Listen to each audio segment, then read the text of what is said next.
নমস্কার বন্ধুরা, খিদে সাথীতে আপনাদের সবাইকে স্বাগত। আজকে আমি একটা একেবারে অন্যরকম রেসিপি নিয়ে চলে এসেছি, ঢ্যাঁড়স পোস্ত। তার জন্য দেখুন, পোস্ত, পেঁয়াজ আর কাঁচা লঙ্কা নিয়েছি। পোস্তটা পেস্ট করে নেব। এদিকে কড়াই তেল দিয়েছি, তেল দিয়ে পেঁয়াজটাকে ভালো করে ভেজে নেব একটু লাল লাল করে। তারপর আমি ওপর থেকে ধুয়ে রাখা ঢ্যাঁড়সগুলো দিয়ে দেব। এবার আরেকটু নুন দিলাম, নুন দিয়ে একটু ভাজা ভাজা করে নেব।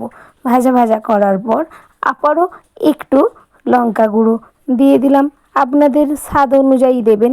তার সঙ্গে একেবারে পোস্তটাও দিয়ে দিলাম, দিয়ে একটু সেদ্ধ হওয়ার জন্য রাখবো।